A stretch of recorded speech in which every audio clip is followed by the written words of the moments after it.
nuk mund të themi jemi në besa, apo jemi nipi filanit, apo ne kërkojmë të bëjmë këtë gjë, kur të vim përpara Zotit, Zoti do pyesi gjërat thjeshta dhe elementare.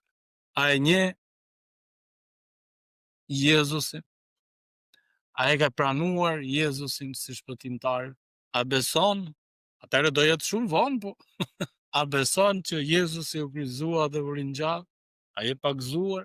Pra i vetmi emër që neve mund të themi në fakt, duhet jetë i sinqert. Jo si puna e këtij mashtruesit. Duhet të themi unë i përkas Jezus. Pastaj Jezusi do t'i palli kush janë të tij.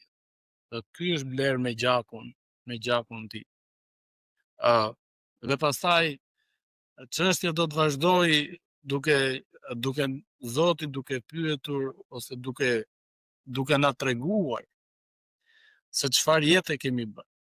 Por nuk do na tregoj arritjet tona fizike, rahat që mund të kemi fituar, shpina, po të dim se çfarë arritje që ne mund të kemi këtu. E vetmja gjë që Perëndia do na pyesi ne është pikërisht kjo. A e njeh ti Jezusin? A e ke pranuar ti Jezusin? A e ke jetuar ti Jezusin? Ndaj dhe Jakobi na thret